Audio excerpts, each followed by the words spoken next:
Very good. Okay, so a little bit about KUA, Kissimmee Utility Authority. We just celebrated our 120th birthday. We established 1905, and we serve both the city of Kissimmee and portions of Osceola County, 84,000 customers and growing at a very fast rate, primarily residential and some commercial as well. About 10% of our service territory is commercial, most of it folks working in Orlando and things like that, and then living in our community. Our culture is has been for decades to be that utility that embraces a lot of innovation, automation, to keep both the staffing requirements small and also, of course, to offer the best possible service to our customers. Even though we're just a small town, as far as towns go in America, Kissimmee is not a big town, but we don't think that that should reflect in terms of the service we provide to our customers. So even though we're experiencing rapid growth at this time, we've got community solar programs. We of course have a lot to say about texting and how we embrace that to reach our customers more efficiently, and also ensure that that experience between us and the customer is absolutely efficient and useful, and of course resonates with their needs. And if you want to learn more about our utility, of course, you can visit us online at KUA.com. I'm going to jump another slide here. So let's talk about texting. Let's just jump right in with that. We started that journey back a little bit before January 2019. You can see the date there. Back in the previous year, in November in 2018, we began this exploration of can we take texting, can we find the right partner that can work with our existing equipment, which is MillSoft as our IVR, and do all these cool things that some of the bigger utilities are doing, where they have millions of customers. So we found we could do that using Text Power, and I'm going to walk you through a little bit about what that experience was like. First of all, it was a very quick ramp up. We again started talking in November, and by January we were deployed.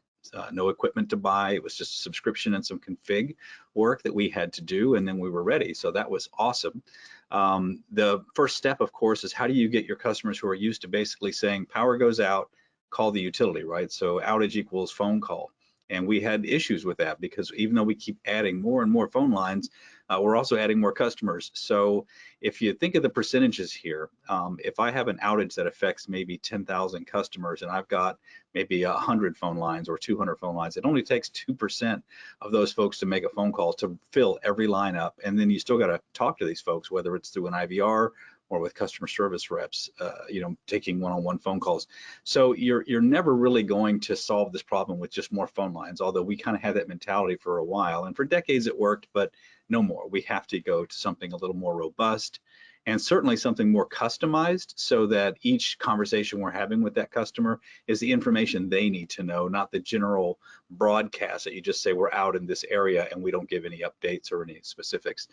People want more information because they have to make plans, and especially, and I'll talk probably a little more about this in another slide, but when hurricanes come in, that's a common reality for Florida. You're making family decisions about what to do when you find out the power is going to be off for maybe 2 or 3 days. Do you take your family to a hotel, or do you stay home and wait for the power to come on, not knowing when? You can imagine how hectic that could be. So the more information we can give customers, the better the experience. We've set the expectation, and obviously things move forward from there. So there we were launching this texting idea with our customers. So the first step was to take all the phone numbers we had in our system and kind of put them all together, and we handed those to Text Power in a file, and we said, okay, do your stuff. And they know how to figure out, is that a mobile number, is it not a mobile number? And then they start an opt-in process, which basically says to everybody, hey, KUA's got a new phone number that you can use. All you got to do is text out to use it, and then there's some opt-out options as well. And only 1% of 1%, very, very small amount of customers opted out. So this was an instant success in terms of folks using it, because we kind of put them in there. We didn't wait for them to opt in. There was some unexpected things. I think it's kind of humorous, but for us, it was funny because from the tech position, we gave them this massive file. Here's 80,000, 70,000 phone numbers that we sent out. And we're thinking, all right, they're going to throttle this throughout the day, and and all that. Well, apparently the efficiency of how fast Text Power can get messages out, just so you understand just how quick they are, the entire list was done in about 5 minutes. And That entire efficiency, from a nerd level, was completely unappreciated by our customer service reps because the phones began to blow up. For about 2 hours, everybody's calling, what is this? Something, is this a scam? And we had to go through it. So, okay, lesson learned. But what we were happy about was the fact that everybody is now in the new system. Okay, and then the next time we have an outage, we're not starting from scratch. We've already got their numbers. So when they're texting out, which is the way it works, they text out to that number. We already know who they are. We've already aligned the account with the data and the texting and everything, and we can give individualized information back to them about their particular outage. So that was a plus, just a little fun, a little bumpy getting that first day done. And then from going forward, now everybody who comes to our utility the day after we do that opt-in, what about them, right? Because new customers are a reality, especially in growing utilities. So we have a true up process where we tell the customer on their first day when they're signing up for their account, we let them know we have an outage thing. You're going to get a text from us with this based on the number you just gave us for your account, and that'll be how you can communicate your outages to us. Just text out the basic instruction, and whether they sign up online or in person, they all get the same initial text. So we're keeping that list fresh every single day, which is important. And we wanted also to make it simple to use. Now, if you're someone who's used to texting and someone says, oh, just text out to 877 the number, it might go simple for you if you're used to that. But for some folks, that's a very disorienting experience. Seniors, people who don't speak the same language, it can feel a little too jumbled, and they may just go, I'll call. I don't know all this texting stuff or whatever. They'll go back to what works for them. They'll look up the number on their bill and they'll just call. Well, we really don't want that, right? We really want to make it more personalized and, of course, not fill up the phone lines. So we really want them to text. So we came up with the idea to use a QR code, which you can program to do tons of things, as a way to make all of that simpler. And the QR code literally, which I'll show you in a minute, the QR code, let me actually have it ready to roll here. The QR code, you can actually take your phone right now, aim it at the screen, and it will literally write the text message that you need to send on to the phone number, which is for KUA, and you can hit send. Please don't, because we're going to say we don't know who you are, but you can actually report your outage just by taking a picture of this QR code. Now, before COVID, that might have seemed even a little bit more cumbersome than giving people the message and the phone number, but after COVID, people are using this in hotels and restaurants. Everybody knows QR codes and how to use them, so you have the ubiquity and the familiarity of a QR code, and we have, of course, this way to report the outage. So we added it not just to our website, which of course was kind of obvious. Okay, here's the QR code on the website, but printed materials also have it. How to report your outage, all you need is a picture. You don't have to remember the phone number. You don't have to remember what to type. You can stick this on your fridge, and we made it, you can actually cut it out and stick it on your fridge if you want, because in hurricanes, again, that's our reality. From June to November, we're Hurricane Alley. Got a storm brewing actually right now. So we're the ones who are wanting to make it as simple as possible to remember how to contact us when the power goes out. Because again, your power just went out. Who knows what time of day or night it is. The family is wondering what's going on. Are we calling? Did we call? I can just go take my phone and that's it. We're reported. And from that moment, individualized communication between the individual, the homeowner, the family member, and KUA. We're giving them, we know your power's out. We know, this is the estimated restoration time, and you can hit status at any time and get an update. You don't have to call. You're not going to be using your valuable phone, which during an electrical outage, it might last days. You really don't want your phone battery running down. So staying on the phone for long phone calls is not a good idea. You want to preserve that battery life. So all these things solve with a simple QR code. But we did not want our customers to be contacting us per se when they have an outage. We wanted to be the ones contacting them proactively before they even have time. So our goal then moved from just making it easy for them to report the outage. Again, working with TextPower as our partner, we came up with a way to proactively send texts out, like a pipeline out that would say, we're going to text you when your power goes out. It may have only been 3 minutes, 4 minutes. We try to get it as quick as possible into the pipe, so to speak, so that your power's out, and before you even gone online or looked at or find the bill to call the phone number, all that, you're going to get a text from us, and it says the 3 things that everybody wants to know when the power goes out. What are those? Number 1, does the electric company know that my power is out? And obviously, if we're texting you, we know. And number 2, are they on their way? Number 3, how long is this going to take? So we give them all that information in that first text. And by doing that, we've kind of curtailed the need to call, right? So we're actually culling all of those heavy calls that usually about 5 minutes in start to flood your phone center. We can minimize that. It doesn't guarantee no one's going to call, but it definitely relieves a lot of that pressure where people get fast busies, and we should add more phone lines, and it just never ends, right? So texting not only gives them specific information to their address, individualized communication, but it keeps the phone lines open for things like business and calls that actually need to take place. So that's been great. And here's a couple of things, I think I got another slide here, that we added after we got texting going for outages. We started saying, this is so great, what else could we do with it? And if you're already doing texting and you haven't thought of this, then great, maybe this will help you in that regard. But we do a lot of customer notifications by phone, by email, but we hadn't really embraced texting yet. And here's where that really became very valuable to us. We are doing up to 8,000, sometimes even 10,000 payment arrangements a month. Now, payment arrangement in the utility industry can be two things. It's more time to pay, like some call that an extension, or it's an arrangement literally where you're paying a portion of your bill, maybe $200 a week until you get this big balance paid down, whatever the situation might be. But we hold our reps accountable for making those deals with customers to make sure that the bills are getting paid and we're not building up a bunch of bad debt.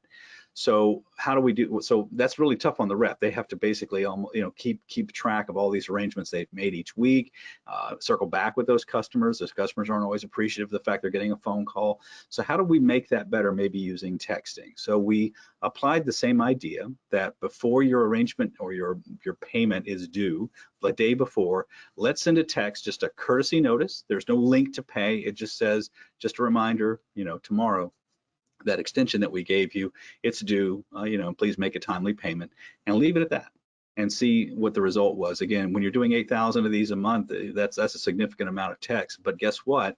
It knocked the cut list. For those of you in the utility industry know what that is. Those who are going to have their power disconnected today, that list is going to go down dramatically because they've paid. The other part of this, for those who've worked in this world, is typically customers may wait until the absolute last minute for whatever the reason. They wait until the last minute to pay you. If it's due tomorrow, they pay it tomorrow. Unfortunately, you might be rolling a truck at the same time that payment hits. So anything that we can do to kind of encourage the payment in a timely manner before we're actually at that level of disconnect removes that work. It also keeps us from calling the truck and having to manually sort of redo all of these triggers that occur when the payment hasn't happened on time. And that's a lot of work that affects multiple people, and it's very, very maddening, I think, for those folks when they have a big list and they're trying to get to all the disconnects in the same day, and at the same time people are paying. And God forbid we disconnect somebody who already paid us. So you can just see how anything that could smooth that down and improve the numbers is going to be great. And that was our expectation, but it was even better in terms of the results that we got, and I'll touch on those in a moment. The other part of this, other than just, of course, keeping your disconnects down and getting payments in faster, which finance folks love to see the revenue coming in on time, is that for the customer, it's great.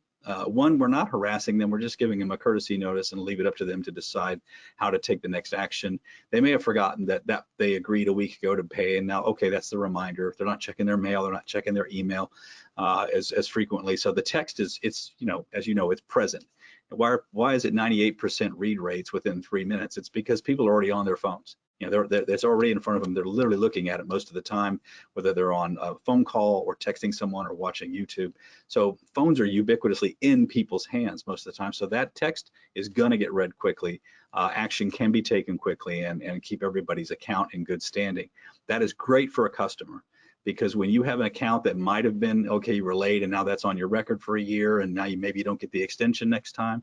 Every time we keep their account in good standing, we not only do what's best for all customers, which is getting the bills paid, but it's also good for the customer themselves in terms of their account and being able to get the benefit of the doubt when they need maybe a little help and the next time they have to pay. So let me show you a little more about that as I go on here. So what happened after we deployed all this texting and QR codes and notices and so forth? On the outage management side, phenomenal results. It minimized a lot of our phone problems. I can't say we've never saturated our phone lines because that can happen with a big enough outage, especially one that just hits all of a sudden and it's 10,000 people. Yeah, you're probably going to fill up your phones. There's no way around it. But the texting can mitigate how long that's going to last because you're getting the information out quickly. Our social media engagement improved. Now, a little bit about KUA's social media. We have probably one of the highest absorption rates or penetration rates for a social media account by utility in the country. We have 84,000 customers, give or take, depending on how the churn is going for a month. 44,000 of those customers are on our Facebook page, so almost 50%. And you could think for a moment, we were like, we don't need to do texting. We have a huge following on social media. Why in the world would I, and that's free. Why don't I just do that? Well, the truth is, just as Mark had alluded to, the percentage of customers who are going to see your post about an outage, if you're going to post it on social media, is very small, and only if it gets traction and people start sharing it is it going to, sort of get spread to everybody else. Not everybody's on Facebook at the time the outage occurs. There's also that limitation. So social media was great for things like storm updates, where the hurricane is at, people like that. But individualized information about the outage in your area, definitely a better vehicle for texting. All right, so let's talk about after texting was deployed. What were the results of these changes we made, both in terms of outage management and in terms of these notices for customers who had payment extensions and so forth? Now, on the outage management side, the first benefit was that we were not blowing up our phone lines anymore. We were not seeing this instant surge of calls and nobody can get through and it's a fast busy, and then of course looks like we're not answering our phone. That was solved. Now we can still blow up if you get a big enough outage, 10,000 customers, let's say, if only 2% of them call, you're gonna probably fill up your phone lines. So you can't avoid it completely, but you can also shorten the length of time that all those people call, because what happens then is you're able to get the text out. They know what's going on. They're not going to keep trying back and keep trying back. We also have some things on our IVR where while they're on hold waiting to get through to report their outage, where we tell them the fastest way is texting. So while you're waiting to get through, this is the fastest thing. That helped us a lot too. And on the website, ubiquitous placement of text. Everywhere we show a phone number for KUA, we also say, but text, here's the number, but don't use it. Use texting, it's better. So it's not just faster for us, it's not just better on the phone lines, but it gives that personalized and relevant information to the customer, right? So I can't have a customer service rep for every single customer who calls in. That's just cost prohibitive, and it would just take a massive amount of phone lines, right? Tens of thousands of phone lines. But texting can do that. Texting can give each customer individualized information about their outage through the gateways and the applications that are designed. So that's why it's better. It's not just about not having busy phone lines or anything like that. The other thing that we saw, aside from managing our phones better and avoiding sometimes the phones even blowing up because everybody got the information quickly, but the other piece was social media engagement. Now, we are not a typical utility. I think in terms of across the country, I don't know if anybody has a 50% adoption rate of Facebook followers, but we do. We have over 80,000 customers and over 40,000 of them are on our Facebook page. So we've got this gold mine of a chance to talk to our audience, our customers, and engage with them. Why would we even bother with texting? And that was what we thought before we actually got into this, was we don't need it. But what we found was when you post outage information on social media, a couple of things come up. Number one, not everybody's going to see it. They have to probably be on Facebook to catch it. Only if it starts getting engagement and likes and people making comments, usually not the nicest ones, about outages, that's when you're going to see it start to ripple out and more people see it. But all 44,000, unlikely, okay, unless they're going to your page for information. And before a storm, that's when we see the most adoption, is we're posting the latest weather, so everybody's getting ready for the impact, because we know hurricanes are coming for a week before they get here. So we're releasing all that information and encouraging people to hunker down, prepare this, tips and things like that. We have a hurricane guide as well, where we share all the things you need to know, about power and of course hurricanes, how to prepare, everything from moving to a shelter, you name it, we've got that in there. And that's what people really need before a storm, especially if they're new to Florida, which is quite a common thing these days. So in terms of outage management, fantastic results. We're really happy with that. But with the disconnects, there was a little more that we were able to achieve in terms of reducing some of the craziness that happens on the day that we're disconnecting various accounts for non-pay. We saw a dramatic drop in the number of those accounts that actually went from you're on the cut list for tomorrow to actually being on the cut list when that day arrives, because we sent that reminder that says tomorrow is when it's due. So that was great. What that did for us was it reduced a lot of wasted work, wasted manpower, where we have someone who's literally saying, truck, go and disconnect this address. And now the truck doesn't have to do that because the payment has been rendered. So we're great there.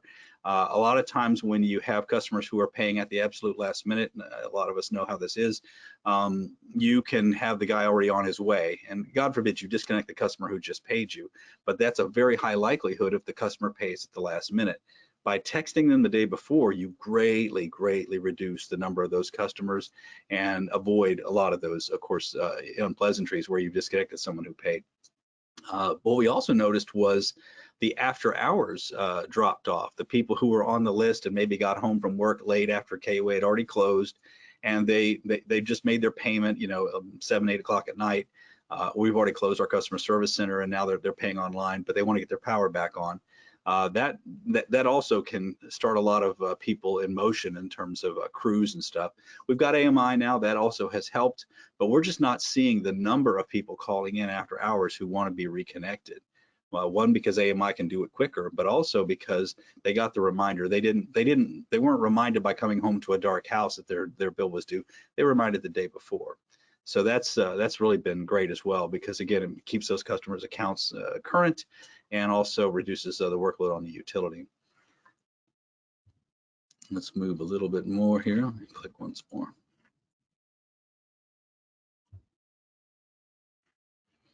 I'm going to show you a couple of slides here. This is the broken arrangements, the list. Now, if you look at this list, we're going to be reading it sort of from right to left. The left-hand side is, of course, the most recent, which was June 2021. Now, when you're looking at this list, this is the number of customers who were on a disconnect list and ended up getting disconnected. We actually did the disconnect because of a broken arrangement. This isn't normal disconnects. These are the folks who literally said, I need more time. We gave it to them, and then they didn't pay. Okay, so it's a very specific subset of our numbers. And what we see here is, as you can see, it kind of trails up and down. There's a bit of a high point there around 7 and 9. That was last year in July when we said, all right, COVID is starting to go away. Florida is reopening, and it's time to start disconnecting accounts for non-pay, because we had gone months and months without any disconnects whatsoever, millions of dollars in unpaid accounts now, and it's time for folks to pay. So we had to go through all that and kind of ease things back down. So you see that big drop of the initial drop, and that was where okay, we're doing our disconnects and so forth, everything's coming down. But then you see that this trend shoots down farther than it's ever been in our history, and it was up to at least 50% of broken arrangements back as far as 2008. So just in this little window of 2018 to 2021, you can see that we have leveled off down at this very low number on the left-hand side. And that's when we started texting, just a little bit above, around, I'd say between 3 and 5, or actually right at 5. That's when we started texting those reminders. So that's when the trend changed. We're in a whole new world now with very few disconnects for non-pay on arrangements. So that's a great kind of business case of, does texting work? Does it really make a difference? Because we were already sending, like I said, we were already sending emails. We were already doing some calling, but not for broken arrangements. We're already sending a letter. All these other things are already being done, and yet we never got numbers like this. So texting was a great kind of a great story of how we got those numbers down. And then, of course, I mentioned the after hours reconnects. That big spike you see on the left is where we of course, July came and we started disconnecting customers, and a lot of folks were after hours disconnects because we're back to business as usual. A lot of folks disconnected, and then boom, all of them they got the reminders, everything started kicking in. Very few disconnects after hours. For those of you who have a cruise that have to drive out, and if you don't have an AMI system that can allow you to remotely turn customers back on, that's a big deal when you cut that, because that's your most expensive reconnect in the entire day, because it's a crew dedicated to nothing but that. So again, huge success here, great business case for how texting has benefited KUA. And we'll move along. So future plans, what are we going to do with this? So we've got other ideas. Obviously, we're enjoying this journey with texting, this new ability. We are going to integrate our AMI system with the texting, and the idea there is to get a more accurate idea of who's out and be able to send more accurate numbers. To not text people who aren't affected by an outage would be great. And also a quicker time, because remember, I'm fighting that clock of 5 minutes. After 5 minutes, my phones are going to blow up at an outage. More and more people are going to start calling because their power hadn't come back on within a reasonable amount of time. So if I can get there quicker, if I can have the lights go out, ideally never, but when they do, from a storm or whatever, within a minute or two, I would love to see that text delivered before you even have time to look up the phone number or go to your refrigerator and scan that QR code. That's the ideal place for us. We're also using it for scam alerts. We're looking to do. We haven't deployed this yet, but we're considering when we have customers who call in and say, "Hey, I just paid my bill to someone who said I had to pay in cash with a debit with one of these credit cards that you get from Walgreens or CVS, and they're Green Dot or all the different brands that are out there, but the untraceable debit cards, essentially, or credit cards. These are scams where people call. They're very convincing. They convince the customer they're going to disconnect them, that they're calling on behalf of KUA, which they're not. And we never call customers and demand payment. That's our rule. But customers still new to the area fall for it. Hundreds of dollars. I've heard as much as $600, $800. Customers will go. Follow the instructions from the scam artist. They go to CVS, they buy these cards, they give them the phone numbers, and that person disappears. They never, the scam artist, nobody knows who they are, or they can't track them because they've used sort of untraceable cash. A horrible thing, especially when it's a senior or a small business and they don't have the money now to pay their bill. So we were thinking we would do an opt-in for customers who want to be on the scam alert, if you will. And when we know that there's a scam, we would post a text saying, here's what they're doing, be on the lookout. And then if you do get that phone call, you're going to be, aha, I know y'all are scam artists and you've been calling people this week, because they come in waves. They tend to do an area of town.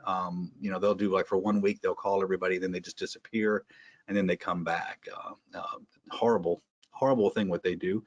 So we thought it'd be great to give customers as much information up front, and hopefully they can avoid it. We haven't launched this yet, but it's just a potential use of the software, or of the feature.